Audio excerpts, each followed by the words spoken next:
दर्शकवृन्द नमस्कार। राष्ट्रियताको पहरेदारी जनाधिकारको पक्षमा खबरदारी। यो न्यूज नेपाल टेलिभिजन अनि समय हो गण्डकी एक्सप्रेसको। गण्डकी प्रदेशमा भए गरेका हर क्षेत्रका सबै खाले समाचारको सङ्गालो हो गण्डकी एक्सप्रेस।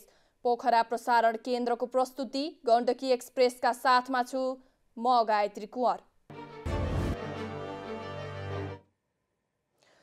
पोखरामा आइतबार भएको विमान दुर्घटनामा दिवंगत हुनेहरूमा धेरै जसो पोखराका र आसपासका मानिस रहेकाले यस घटनाले पोखरालाई स्तब्ध बनाएको छ। नगर शोकमा सुनसान बनेको छ। जनप्रतिनिधिहरूले पनि शोक व्यक्त गरेका छन्। आजको गण्डकी एक्सप्रेस पोखरामा भएका यति एयरलाइन्सको विमान दुर्घटना विशेष रहेको छ।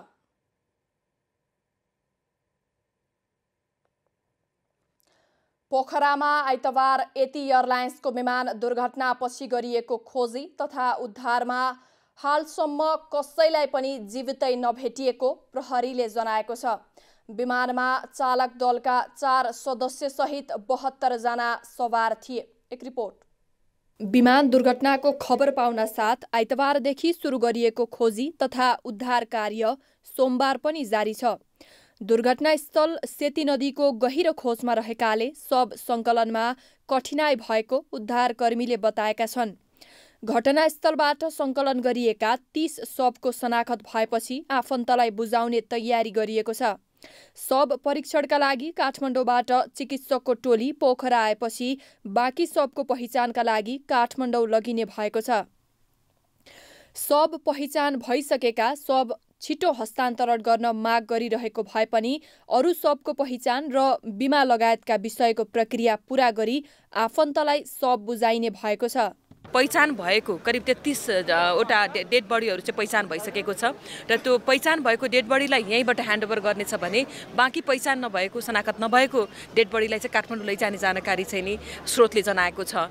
र यहाँको अवस्था चाहिँ अहिले के देखिन्छ भने हिजोदेखि अब डेड बडीहरू यहाँ राखिएको अवस्था छ। फ्रिजिङको कुराहरू उहाँहरूको डेड बडीमा होइन सेन्ट आउने त्यो एक खालको चाहिँ वातावरण भएको छ। त्यति गाह्रो स्थिति छ र छिटोभन्दा छिटो चाहिँ यसलाई चाँडोभन्दा चाँडो आफ्नो परिवारलाई हस्तान्तरण गर्नका लागि उहाँहरू पनि आतुर हुनुहुन्छ। तर टेक्निकल कुराहरू नमिलाइकन अहिले हामी हतारिएर यो काम गऱ्यौँ भने पछिसम्मलाई उहाँहरूको अरू प्राविधिक कुरा बिमाको कुराहरू मिलाउनका लागि परिवारले क्लेम गर्नका लागि गाह्रो हुने भएका कारण पनि हामी एकैछिन धैर्य धारण गरिदिनुपर्ने अवस्था छ। परिवार सबैलाई छटपटी भएको छ। 72 जना हामीले गुमायौँ। पत्रकार महासङ्घ कास्कीले हाम्रो प्रिय पत्रकार महासङ्घको केन्द्रीय सदस्य त्रिभुवन पौडेल गुमायो। अनिल साई हाम्रो पत्रकार गुमायो।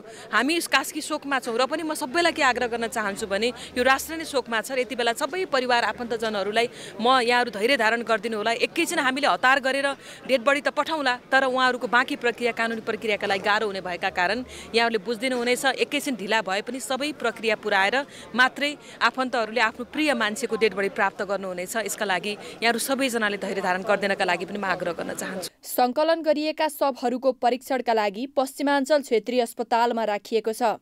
अस्पताल परिसरमा शव बुझ्नका लागि आफन्तजन उपस्थित भएका छन्। प्रक्रिया सहज बनाई परिवारजनलाई छिटो शव बुझाउने प्रयास भइरहेको पनि बताइएको छ। 72 जनाको ज्यान जाने गरी यति एयरलाइन्सको जुन विमान दुर्घटना भयो यो दुर्घटनाले सारा देश रोएको अवस्थामा हामी कसरी भनौँ यो शब्दमा भन्न पनि म सक्दिनँ। र अहिले हामी सरकारमा भइरहँदा जुन तपाईँले प्रश्न गरिराख्नु भएको छ हो सम्भवतः तपाईँहरूले सोध्ने प्रश्नै अब मिडियाले गर्ने नै यही हो। सरकारमा भइरहेको पार्टीले के गरिरहेको छ भन्दा म बिहानदेखि नै यहाँ चाहिँ पोखरा विज्ञान प्रतिष्ठानको चाहिँ डक्टरहरूसँग मेरो चाहिँ बिहानै अर्ली इन द मर्निङ नै मेरो कुरा भइरहेको छ र धेरै अन्तर्राष्ट्रिय प्रोटोकल इन्टरपोलको प्रोटोकल र यति एयरलाइन्सको अथोरिटी र नेपाल सरकारको संयुक्त बैठक सम्भवतः केन्द्रमा बसिरहेको अवस्था छ र अहिले यहाँ छिटोभन्दा छिटो चाहिँ पोस्टमार्टम गरेर चाहिँ जुन बडीहरू चाहिँ हामीलाई चाहियो भनेर जति पनि मृतकका आफन्त परिवारहरू आउनु भएको छ हो छिटोभन्दा छिटो दिनुपर्छ भन्ने चाहिँ मेरो मान्यता छ। जसको पहिचान भएको छ त्यो पहिचान भएका शवहरू तत्काल पोस्टमार्टम गरेर सम्बन्धित आफन्तहरूलाई बुझाउन सकियो भने यहाँ अस्पतालमा भिड कम हुने थियो, पीडा कम हुने थियो। जो पीडामा छटपटिरहनु भएको छ उहाँहरूलाई केही मलम लगाउने अथवा छिटो सान्त्वना दिने काम हुने थियो। त्योतर्फ स्थानीय प्रशासनको, स्थानीय सरकारी अधिकारीहरूको, सुरक्षा अधिकारीहरूको र विभिन्न सरकारी निकायमा बस्नेहरूको ध्यान छिटो पुगोस्।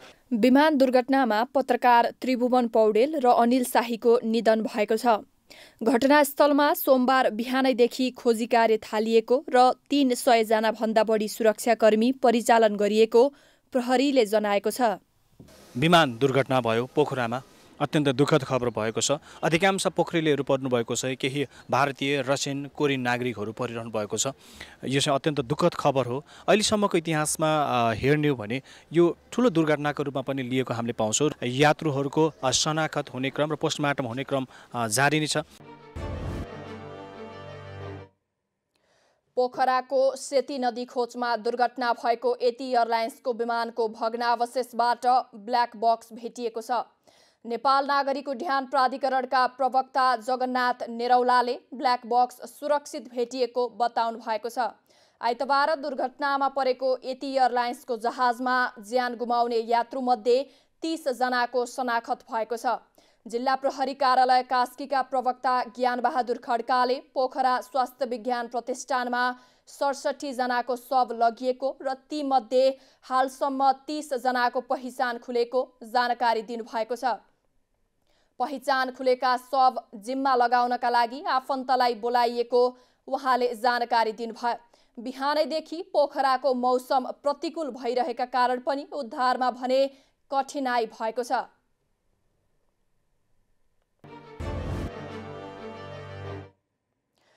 एटी एयरलाइन्सको विमान उडाएर आफ्नै गृह जिल्ला कास्की आइरहेका पाइलट कमल केसीले पोखरा विमानस्थलमा विमान अवतरण गराउनै नपाई आकाशबाटै सदाका लागि बिदा भए। बाबु वीरेन्द्र केसी र आमा मिनाका छोरा कमल केसी कास्कीको रूपा गाउँपालिका फल्याङकोटमा जन्मिएका हुन्। केसीका श्रीमती र 2 छोरा छन्। केसी गाउँकै पहिलो पाइलट थिए। उनले अमेरिकाको टेक्सासबाट पाइलटको पढाइ पूरा गरेका थिए। 5 वर्ष भारतमा र 1.5 दशक नेपाल वायु सेवा निगममा कार्य गरेका केसीले पछिल्लो समय एटी एयरलाइन्सका जहाज उडाउँदै आएका थिए। केसी नेपाली हवाई उड्डयनको क्षेत्रमा अनुभवी र ख्यातिप्राप्त पाइलट थिए। पोखरामा अन्तर्राष्ट्रिय विमानस्थल निर्माण पूरा भएपछिको डेमो उडानमा एटी एयरलाइन्सको जहाज उडाएर त्यहाँ अवतरण गराउने पाइलट कमल केसी नै थिए। तिनै केसीले आइतबार पनि एटी एयरलाइन्सकै नियमित उडान स्वरूपको पहिलो खेप काठमाडौँ पोखरा गर्न भ्याइसकेका थिए। दोस्रो उडानका लागि केसी आफूसहित चालक दलका 4 जना र 68 यात्रुसहित पोखरा उडान गर्दै थिए। उनले उडाएको जहाजले विमानस्थलमा अवतरण गर्न सकेन।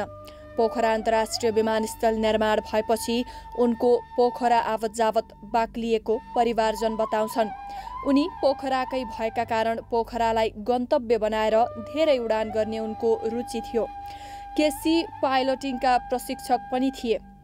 अनुभवी र प्रशिक्षक समेत रहेका पाइलटले नै उडाएको जहाज कसरी दुर्घटनामा पर्यो, आफन्तजन र सहकर्मीहरू दुःखद आश्चर्यमा परेका छन्।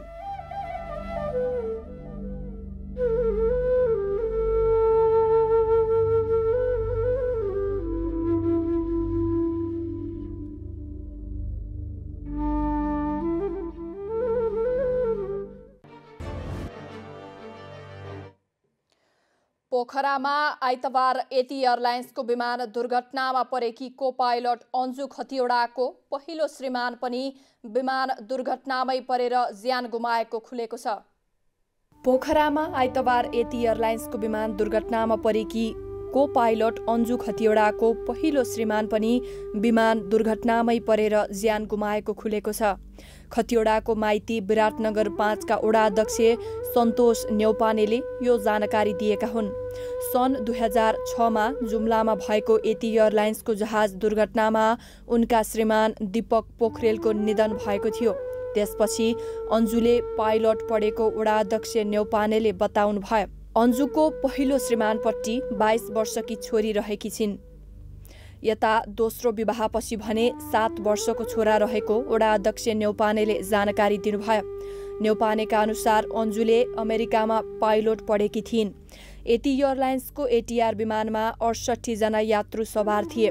पाइलट कमल केसीले विमान चलाएका थिए। चालक दलमा को पाइलट अन्जु खतिवडा र 2 जना विमान परिचारिका सिर्जना होमचुङ र ओसिन आले मगर रहेका थिए।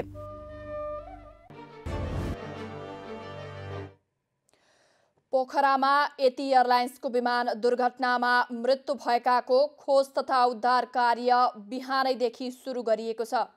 खोजी कार्यमा नेपाल प्रहरी, सशस्त्र प्रहरी, नेपाली सेना र स्थानीय सक्रिय बनेका छन्। सेती खोज गहिरो भएको हुँदा क्रेन समेत लगाएर उद्धार गरिएको थियो। सेती 200 देखि 250 मिटरसम्मको गहिराई भएकाले निकै सकस भएको छ। दुर्घटना भएको जहाजमा नेपाली 53, भारतीय 5, रुसी 4, कोरियाली 2, आइरिस 1, अस्ट्रेलियाली 1, अर्जेन्टिनी 1, फ्रान्सेली 1 जना गरी 68 जना यात्रु र 4 जना चालक दलका सदस्यसहित 72 जना सवार थिए। सबको पहिचान नभएका विदेशी नागरिक र काठमाडौँमा आफन्त भएका व्यक्तिको शव हेलिकप्टर मार्फत पठाउने तयारी गरिएको छ। दुर्घटनास्थलबाट 68 जनाको शव निकाली पश्चिमाञ्चल क्षेत्रीय अस्पतालको शवगृहमा राखिएको कास्कीका प्रमुख जिल्ला अधिकारी टेकबहादुर केसीले जानकारी दिनुभयो। नेपाली हवाई इतिहासमा यति धेरैजना दुर्घटनामा परि ज्यान गएको यो नै पहिलो आन्तरिक उडान हो। विमान अवतरणको तयारीमा रहँदासम्म सम्पर्कमै रहेको अवस्थामा सेतीमा दुर्घटनामा परेको पोखरा अन्तर्राष्ट्रिय विमानस्थलले जनाएको छ।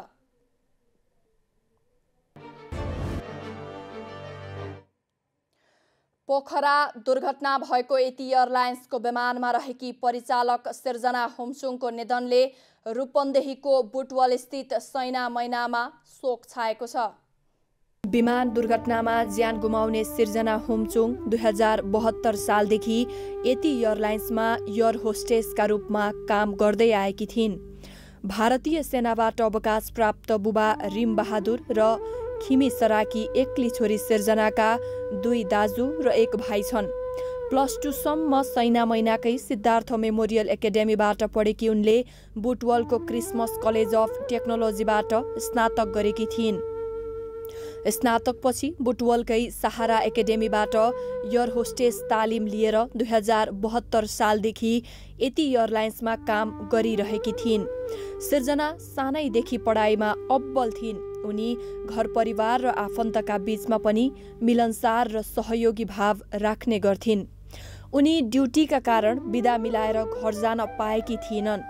आइतबार बिहान 10:30 बजे काठमाडौँदेखि पोखरा उडान भरेको ATR 72 जहाज आइतबारै पोखराबाट काठमाडौँ फर्किएपछि भद्रपुर जाने उनको तालिका थियो। सिर्जनाको ड्युटी त्यही विमानमा थियो। दिनभर व्यस्त हुने भएकाले उनले भाउजू सरस्वतीलाई सोमबार मात्र काठमाडौँ आउनु भनिन्। सिर्जनाले शनिबार दिउँसो आमा खिमी सरा र भाउजू सरस्वतीसँग मोबाइलमा लामै कुरा गरेकी थिइन्। माघे सङ्क्रान्ति भएकाले सरस्वतीका हातमा आमाले खानेकुरा पठाइदिने भइन्। सेल र बटुक सिर्जनालाई साह्रै मन पर्ने भएकाले अलि धेरै पठाइदिनु भनिन्। आइतबार माघे सङ्क्रान्तिका दिन रूपन्देहीमा बिहानैदेखि बाक्लो हुस्सो थियो। शीतलहरले आकाश ढाकेको थियो। खिमी सरा चिसाको व्यवस्था गर्दै छोरीका लागि बटुक र सेलरोटी पकाउन थालिन्।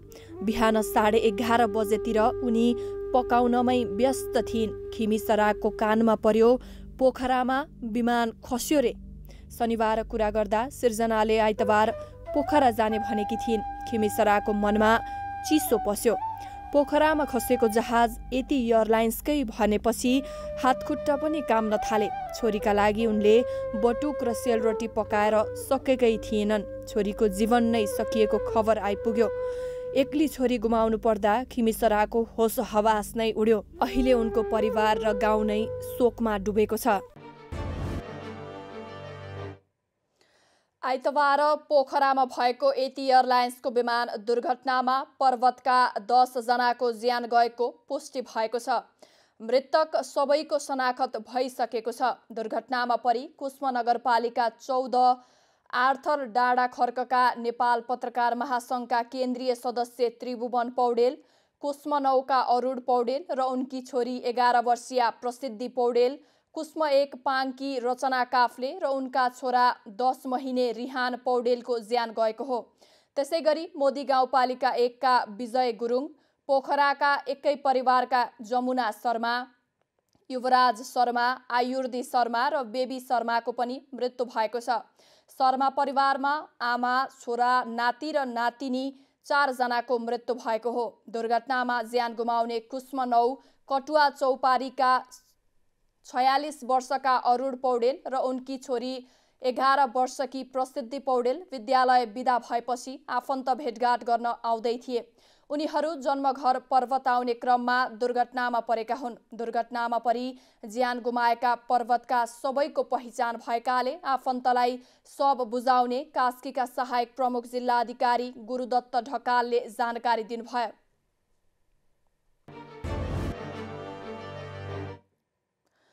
पोखरामा भएको एटी एयरलाइन्सको विमान दुर्घटनामा पत्रकार त्रिभुवन पौडेलको पनि निधन भएको छ। पोखरामा भएको एटी एयरलाइन्सको विमान दुर्घटनामा पत्रकार त्रिभुवन पौडेलको पनि निधन भएको छ। नेपाल पत्रकार महासङ्घका केन्द्रीय सदस्य समेत रहेका पौडेल पोखरामा नेपाल प्रेस सेन्टरको बैठकको तयारीमा थिए। त्यसकै निम्ति उनी बैठकको मिति तय गर्न काठमाडौँ पुगेका थिए। प्रधानमन्त्री पुष्पकमल दाहाल प्रचण्डको व्यस्तताका कारण समय नमिलेपछि पौडेल एटी एयरलाइन्सको जहाजमा पोखरा फर्किएका थिए। विमानमा सवार 72 जना मध्ये 69 जनाको मृत्यु भएको पुष्टि भएको छ, जसमध्ये पौडेलको पनि शव शनाखत भएको नेपाल पत्रकार महासङ्घका अध्यक्ष विमला भण्डारीले जानकारी दिनुभएको छ। पत्रकार पौडेलको निधनमा नेपाल पत्रकार महासङ्घले 13 दिनसम्म केन्द्र, प्रदेश र सबै शाखामा शोक मनाउने निर्णय गरेको छ। 13 दिनसम्म शोक सभा बाहेकका कुनै पनि औपचारिक कार्यक्रम नगर्ने एवं 13 दिनसम्म केन्द्रीय कार्यालय लगायत प्रदेश र शाखा कार्यालयमा शोक पुस्तिका राख्ने निर्णय पनि भएको महासङ्घले जनाएको छ। पत्रकार पौडेल 2077 फागुन 5 गते भएको नेपाल पत्रकार महासङ्घको 26औं महाधिवेशनबाट निर्वाचित भई केन्द्रीय सदस्य थिए। पोखरा हटलाइन दैनिकका सम्पादक पौडेल नेपाल प्रेस सेन्टरको केन्द्रीय उपाध्यक्ष समेत हुन्। उनले कृष्ण बहादुर महरा अर्थमन्त्री हुँदा प्रेस संयोजक भएर पनि काम गरेका थिए। 2074 सालमा महासङ्घको गण्डकी प्रदेश समितिको अध्यक्ष भएका पौडेलले त्यसअघि पत्रकार महासङ्घ कास्की शाखाको उपाध्यक्ष र 2 पटक सचिव भएर काम गरेका थिए। पौडेल अन्नपूर्ण एफएम र केही समय नेपाल टेलिभिजनमा स्ट्रेन्जरका रूपमा कार्यरत थिए।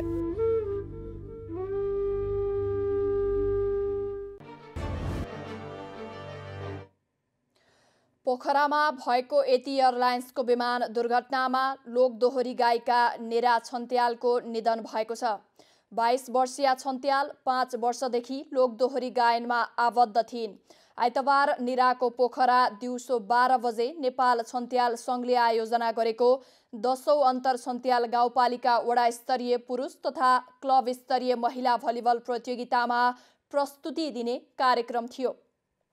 निरा एटी एयरको विमान चढेर कार्यक्रममा भाग लिन 10 बजेर 33 मिनटमा विमानबाट पोखराको यात्रामा निस्किन्, तर उनले पोखरा झरेर रमाइलो गर्न पाइनन्।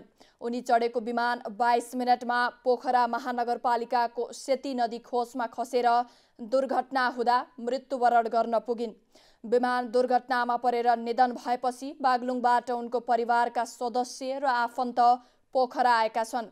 लाइभ दोहोरी गायिका निरा छन्त्याल विमान दुर्घटनामा परेपछि उनको जन्मस्थल बागलुङ र नेपाली गायन क्षेत्र शोकमा डुबेको छ।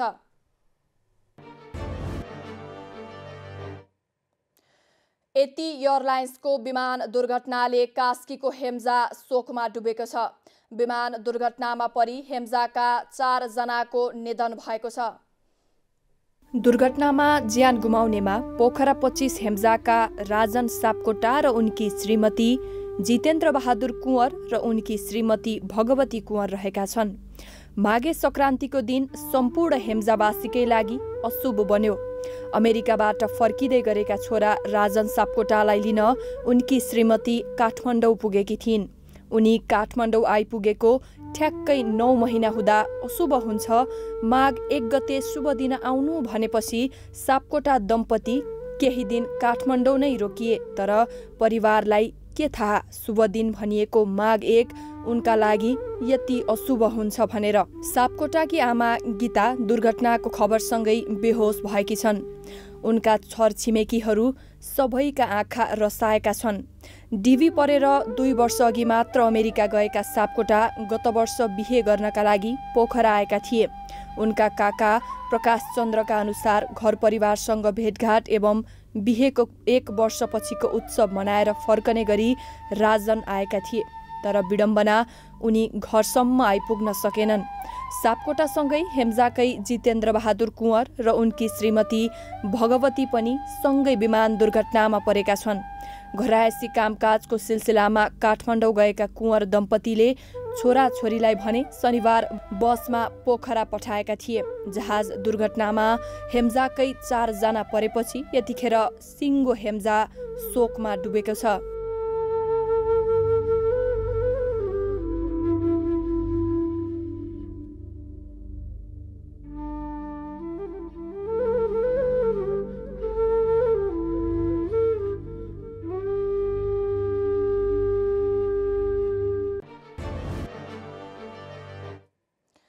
गण्डकी एक्सप्रेसमा आइतबार पोखरामा भएको एटी एयरलाइन्सको विमान दुर्घटना सम्बन्धी विशेष सामग्री आजलाई यति नै। राष्ट्रियताको पहरेदारी जनाधिकारको पक्षमा खबरदारी हेर्दै रहनुहोला न्युज नेपाल टेलिभिजन। नमस्कार।